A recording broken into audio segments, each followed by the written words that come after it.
Good morning बच्चों, कैसे सब ठीक ठाक हो तुम लोग? बच्चों बीच में ब्रेक हो गया, हम लोग पढ़ रहे थे ऑर्गेनिक केमिस्ट्री इंटरमीडिएट की।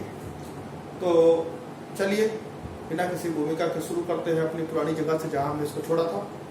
हमने इस चैप्टर को छोड़ा था ऑर्गेनिक केमिस्ट्री में हेलो एल्केन्स और हेलो एरिन्स चैप्टर पढ़ा। तो आज हम हेलो एल्केन्स और हेलो एरिन्स से आगे इंटरमीडिएट फाइनल ईयर के स्टूडेंट्स के लिए जो नेक्स्ट चैप्टर है वो है एल्कोहल। ठीक है, alcohols and phenols and ether. तो फिलहाल स्टार्ट करता हूं एल्कोहल्स। एल्कोहल क्या होते हैं पहले इस पर चर्चा कर लें। तो बच्चों एक सामान्य कॉन्सेप्ट है कि एल्कोहल्स वो होते हैं जिनमें OH समूह होता है। किसी भी कार्बनिक यौगिक में तुम लोग कहीं OH देखते हो तो तुम्हारे दिमाग में एक बात आती है कि ये अल्कोहल है। दरअसल ऐसा है नहीं। सही बात तो ये है कि एल्कोहल्स OH होते हैं, बिल्कुल सही है, हाइड्रोक्सी होते हैं, लेकिन उनमें उनके पीछे कुछ स्पेशल कंडीशंस हैं। उन कंडीशंस को जरा यहां पर ध्यान से देखो। दरअसल OH समूह जो है एक ऐसा समूह है जो कईयों के साथ लग सकता है। जैसे हाइड्रोजन के साथ OH लग जाए तो ये वाटर है, पानी है। किसी मेटल के साथ OH लग जाए, अगर हम किसी मेटल के साथ OH लगाते हैं तो फिर से क्या कहो, ये बेस है, क्षार। ठीक है, किसी नॉन मेटल के साथ OH लगा दें, नॉन मेटल के साथ OH लगा दो जैसे क्लोरीन, तो ये क्या कहलाएगा, ये एक एसिड है। हाँ, अगर हम कार्बन के साथ OH लगाते हैं, C के साथ OH लगाते हैं, तो ये अल्कोहल हो सकता है। मे भी ये अल्कोहल हो, मैं ये नहीं कह रहा हूं कि 100% ये अल्कोहल होगा। कार्बन के साथ OH समूह लगा हो और साथ में कार्बन की जो बाकी की 3 वैलेंसी है, जानते हो कार्बन की 4 वैलेंसी होती है, बाकी की 3 वैलेंसी या तो H के साथ या कार्बन के साथ अगर जुड़ी है तो ऐसी कंडीशन में बनने वाले यौगिक को हम एल्कोहल कह सकते हैं। एल्कोहल ही कहते हैं, कह सकते क्या कहते हैं। हाँ, एक बात ध्यान देने वाली बात है कि कहीं ऐसा ना हो कि कार्बन के साथ जुड़ा हुआ जो OH है वो कहीं रिंग के साथ, बेंजीन के साथ, अगर मान लिया ये C6H5 के साथ जुड़ता है, C6H5 के साथ जुड़ता है तो भी खैर ये अल्कोहल कहलाएगा, लेकिन ये एरोमेटिक होगा। ठीक है, फिलहाल मैं इसको यहाँ पे बाद में डिस्कस करूंगा इस पॉइंट को। अभी तो मैं यहाँ पर इस बात पर क्लियर करना चाहता हूं कि एक कार्बन पर जुड़ा हुआ OH समूह, एक कार्बन पर जुड़ा हुआ OH समूह और वो कार्बन बाकी की अपनी वैलेंसीज हाइड्रोजन या कार्बन से सेटिस्फाई करता है, तो ऐसे में इसको हम अल्कोहल कहते हैं। OH अगर हाइड्रोजन के साथ जुड़ता है तो वो पानी है। अगर OH किसी मेटल यानी सोडियम, कैल्शियम, एल्युमिनियम, एनी तमाम सारे मेटल से किसी भी मेटल के साथ जुड़ता है तो वो क्या कहलाएगा, वो कहलाएगा बेस, क्षार। और अगर किसी नॉन मेटल के साथ जुड़ता है जैसे Cl या सल्फर या आयोडीन या किसी भी नॉन मेटल के साथ, तो ऐसी कंडीशन में वो अम्ल बन जाता है। इसको ऑक्सी एसिड्स कहते हैं। हाँ, जब OH किसी कार्बन के साथ जुड़ता है तो वो अल्कोहल कहलाता है। Is it clear? यानी कि अगर हम अल्कोहल की परिभाषा दें तो हम साफ तौर पर कर सकते हैं कि ऐसा OH समूह जब किसी एल्किल समूह से जुड़ता है और वो एल्किल समूह से जुड़ता है तो उसे हम अल्कोहल कहते हैं। या ऐसे कार्बन से जुड़ता है जिस कार्बन की बाकी की सारी वैलेंसीज या तो हाइड्रोजन या कार्बन से सेटिस्फाई हो रही हो, तो ऐसे कंपाउंड को हम अल्कोहल कहते हैं। ठीक, तो ये तो थी अल्कोहल की बात, परिभाषा, स्ट्रक्चर। अब हम आते हैं, फिलहाल मेरा आज का फोकस अल्कोहल पर ही है, तो इसीलिए हम बाकी सारी चीजें हटा रहे हैं, हम आ रहे हैं अल्कोहल। बेटा अल्कोहल जो है वो देखा जाए तो 3 प्रकार का है। कौन कौन से? नंबर 1, हम इसको पहले तो monohydric alcohol, dihydric alcohol, trihydric alcohol के रूप में कह सकते हैं। ऐसे कंपाउंड्स हैं जैसे एक OH लगा हुआ है या 2 OH लगे हुए हैं या 3 OH लगे हुए हैं एक कार्बन। एक बात यहां और मैं क्लियर कर दूं, एक केस तो ये हो सकता है, दूसरा केस ये हो सकता है कि ऐसा कोई कंपाउंड है जिसमें एक कंपाउंड पे OH लगा हुआ है कार्बन पे, और ऐसी एक कार्बनिक यौगिक है जिनमें दो पड़ोसी कार्बन पर या दो अतिरिक्त कार्बन पर OH लगा हुआ है।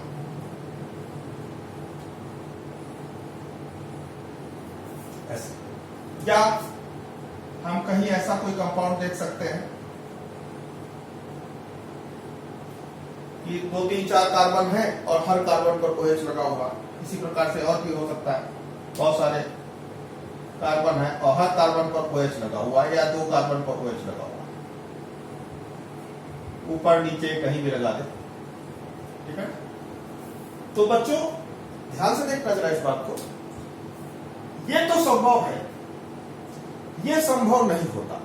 मतलब एक ही कार्बन पर 2 OH समूह या 2 से अधिक OH समूह स्टेबल नहीं होते, स्थायी नहीं होते, ठीक है। अगर ऐसा होता है जब एक कार्बन पर 2 OH समूह आता है तो ये दोनों में आपस में एक वाटर मॉलिक्यूल निकल जाता है, H2O, एक पानी बन के निकल जाता है, और ऐसी कंडीशन में ये चीज बन जाती है C डबल बॉन्ड O। ये देखो ना, ये बॉन्ड यहां से कर जाए C डबल बॉन्ड, तो इसको कार्बोनिल कंपाउंड कहते हैं, ये बन जाता है कार्बोनिल। ठीक, अगर एक कार्बन पर 2 OH समूह है तो वो स्थायी नहीं है और वो बन जाएगा क्या, कार्बोनिल। अगर एक कार्बन पर 3 OH है तो 3 OH में से एक पानी निकल जाएगा, H2O, और तब ये कंपाउंड बन जाएगा COH, और ये वाला बॉन्ड यहां घूम जाएगा, डबल बॉन्ड O, ये O बचेगा, ठीक है ना। ये कंपाउंड बन जाएगा कार्बोक्सिलिक एसिड।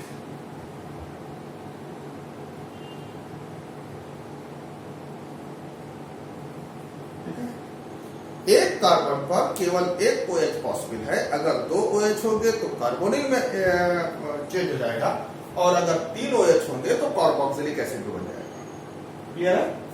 हाँ, यह संभव है कि एक ही कार्बनिक यौगिक में कई कार्बन परमाणुओं पर OH हो, और अगर ऐसा होता है तो हम इसको, अगर एक OH होता है तो इसको हम मोनोहाइड्रिक अल्कोहल कहते हैं, ये डाइहाइड्रिक अल्कोहल है, ये ट्राइहाइड्रिक अल्कोहल है।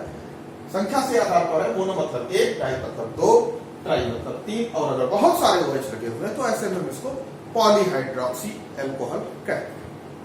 ठीक है, ऐसा भी संभव है कि अल्टरनेट हो या एक दो छोड़ के हो। कहने का मतलब एक से अधिक OH समूह लगने पर हम मोनोहाइड्रोक्सी, डाइहाइड्रोक्सी, ट्राइहाइड्रोक्सी, इस प्रकार से हम अल्कोहल को वर्गीकृत करते हैं। खैर, तुम्हारे कोर्स में अभी फिलहाल मोनोहाइड्रोक्सी की बात करूंगा, यानी कि हम एक सामान्य अल्कोहल की बात करेंगे। शुरू करते हैं मोनो पर।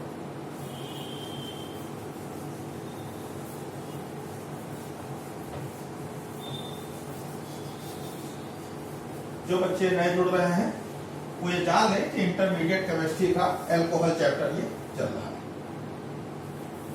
आओ देखते हैं कि जब एक कार्बन पर एक OH लगता है तो ये अल्कोहल कहलाता है। ठीक है, अब बची बात कार्बन की 4 वैलेंसी होती है।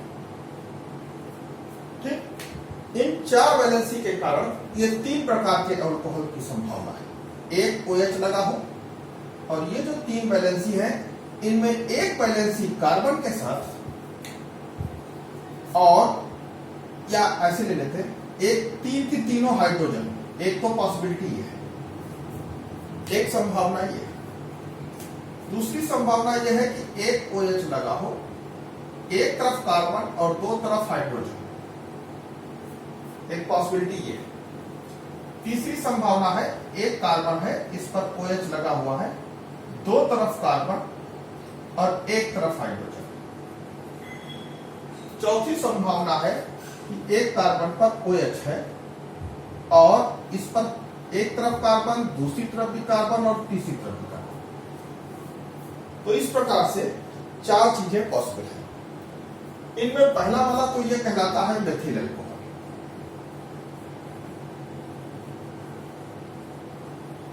ठीक, ऐसा अल्कोहल जिसमें एक वैलेंसी कार्बन से जुड़ी है, यह कहलाता है प्राइमरी अल्कोहल।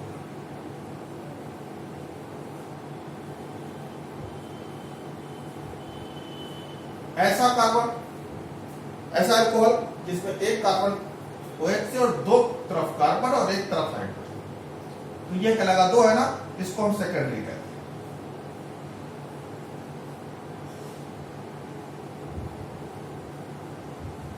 इसको 2 डिग्री अल्कोहल भी कहते हैं, ऐसे इसको 1 डिग्री अल्कोहल भी कहते हैं। यहां पर कार्बन पर, जिस कार्बन पर OH लगा है वो कार्बन तीन तरफ कार्बन से जुड़ा है, इसलिए इसको हम लोग टर्सरी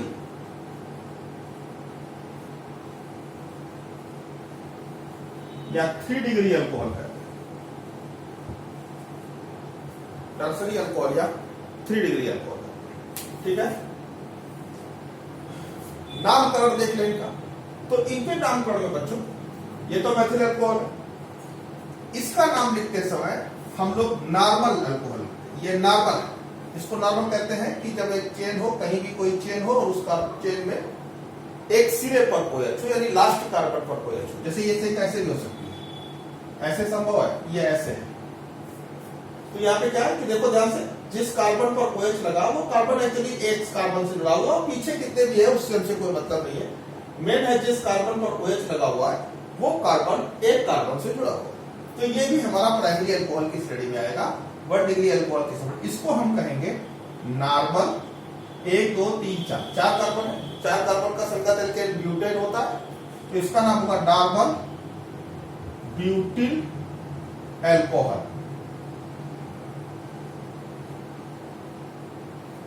ठीक है।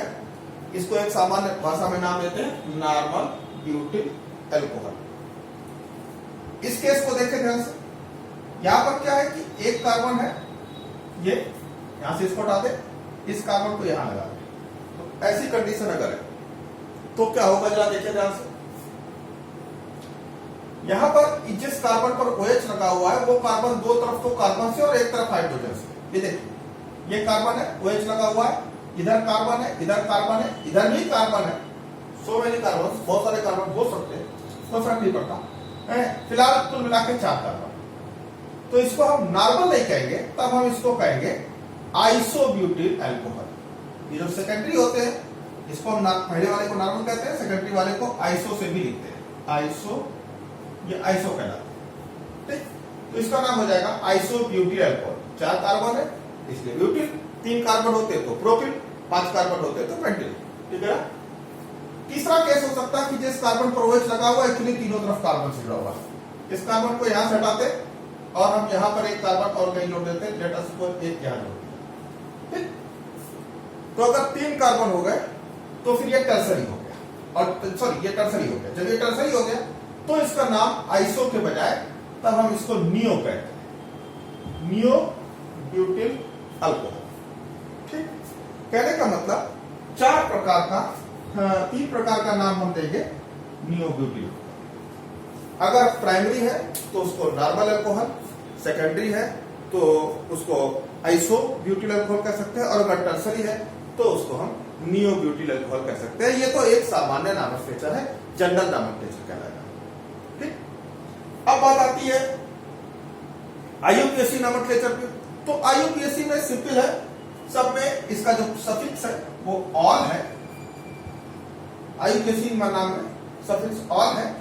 तो जितने भी कार्बन परमाणु होंगे और उनके संख्या के आधार पर इसका नाम लिखेंगे। उदाहरण ले लेते हैं, क्लियर हो जाएगा। लेट अस सपोज हियर, जैसे अगर मान लिया ये एक कंपाउंड है, ये मैंने नाम दिया था पहले वाला, ठीक है, इसका नाम था नॉर्मल ब्यूटिल अल्कोहल। अगर हम IUPAC में नामकरण इसका करते हैं तो बच्चों IUPAC में इसका नाम जो है 4 कार्बन है, तो 4 कार्बन का संगत एल्केन हुआ ब्यूटेन, और इसका सफिक्स है ऑल। तो हम करते क्या है, ब्यूटेन की स्पेलिंग में से ई हटा देंगे और यहां पर ऑल जोड़ देंगे, इसका नाम हो जाएगा ब्यूटेनॉल। और ब्यूटेनॉल के बाद नंबरिंग करेंगे तो ये OH समूह पहले कार्बन पर है, पहला, दूसरा, तीसरा, चौथा, तो पहले कार्बन पर है, तो इसलिए इसको ब्यूटेनॉल 1 है, ठीक है। अब अगर मान लिया इस तरह का कंपाउंड होता 5 कार्बन है, OH यहां लगा हुआ है,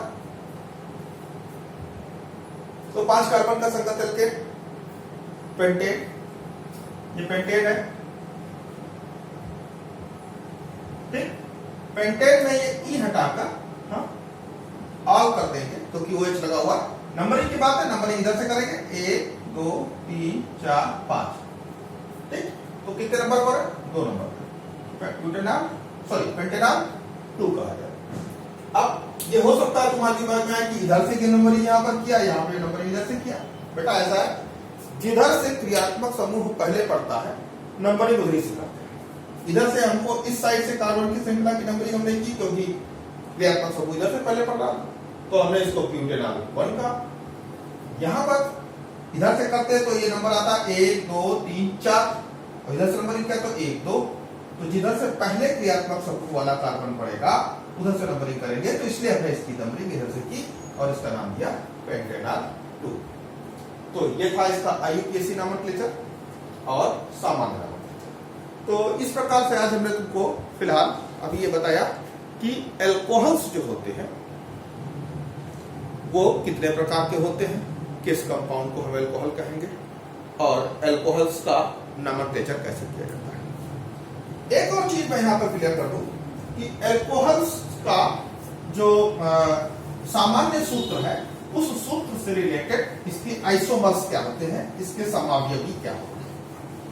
ठीक है, तो जरा ध्यान से देखना।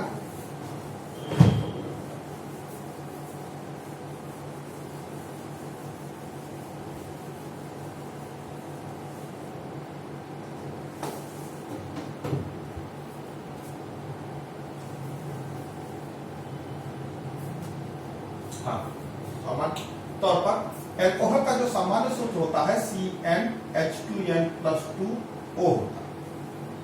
इनका जनरल फार्मूला CnH2n+2O। मतलब अगर कार्बन 5 है तो जो हाइड्रोजन है उसके 2 गुने से 2 ज्यादा होगा, यानी 5 दूनी 10 2 12 और 1 ऑक्सीजन। ये मोनोहाइड्रिक एल्कोहल यानी अगर एक OH समूह है। ठीक है, अब इसी प्रकार से दूसरा ले लें, C2 है तो H 6 होगा, 2 दूनी 4 प्लस 2 6 O। बात आती है कि एल्कोहल का समावयवी कौन है, तो समावयवता देखें अगर तो ये रहा एल्कोहल का स्ट्रक्चर, ये फार्मूला है।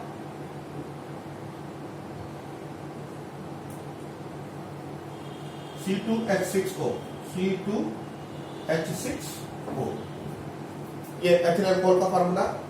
इसके समावयवी की अगर हम बात करें तो ये एक पॉसिबिलिटी है कि ऐसे हो जाएगी। फार्मूला वही, ये देखो C2H6O। ठीक, तो ये एक एल्कोहल है और ये एक ईथर। एल्कोहल का समावयवी ईथर होता है। एक एल्कोहल का समावयवी हमेशा ईथर होता है, ईथर का समावयवी अल्कोहल होता है। स्ट्रक्चरल आइसोमर्स में आते हैं ये दोनों, इनको हम कहेंगे स्ट्रक्चरल आइसोमर, एक दूसरे के क्रियात्मक समूह समावयवी है। ठीक, तो ये बात दिमाग में रखना, जब कभी भी मॉलिक्यूलर फार्मूला अगर मिल जाए और तुम्हें अनुमान लगाना हो कि ये क्या है, तो ध्यान रखना कि अगर मॉलिक्यूलर फार्मूला CnH2n+2O आ रहा है तो वो निश्चित तौर पर या तो कोई अल्कोहल होगा या कोई ईथर होगा। एल्कोहल और ईथर में कोई बहुत बड़ा डिफरेंस नहीं है, इसीलिए दोनों चैप्टर्स को लगभग एक साथ पढ़ा जाता है। इनके अंदर काफी सिमिलरिटीज भी हैं। दरअसल क्या है कि यहाँ पर एक एल्किल समूह होता है, एक O होता है, एक H होता है, यह है एल्कोहल। ठीक, अच्छा यहीं पर अगर ईथर की बात करें तो एल्किल समूह होता है, O होता है, और दूसरी तरफ भी एल्किल समूह होता है। तो एक तरह से देखा जाए तो समानता है, ये दोनों ही में RO और RO मौजूद है। एक तरफ ये हाइड्रोजन है, यहाँ पर एक एल्किल समूह है। थोड़ा सा अंतर है, ज्यादा अंतर नहीं है, इसीलिए दोनों चैप्टर्स को लगभग समान पढ़ेंगे। केमिकल प्रॉपर्टीज में भी रिएक्शन करते समय काफी समानता है, तुमको देखने को मिलेंगे। ठीक है, तो this is all about general concept about alcohol. और अब हम शुरू करेंगे इसके बाद अपने नेक्स्ट वीडियो में। वीडियो छोटे छोटे बनाऊंगा जिससे कि तुम लोगों को डाउनलोड करके पढ़ने में दिक्कत ना हो। इसके बाद जो नेक्स्ट आ रहा है उसमें हम बताने जा रहे हैं अल्कोहल की प्रिपरेशंस। It's okay. नाउ बच्चों फिर कहूंगा कि कॉपी कलम निकाल लो। मेरे वीडियो को पढ़ते समय तुमने जो कुछ भी पढ़ा उसको कॉपी कलम निकाल के नोट करते चलो। नेक्स्ट वीडियो आएगा, कॉपी कलम के साथ बैठना, जो मैं बोर्ड पे लिखता जा रहा हूं नोट्स बनाते चलो। It's okay, thank you.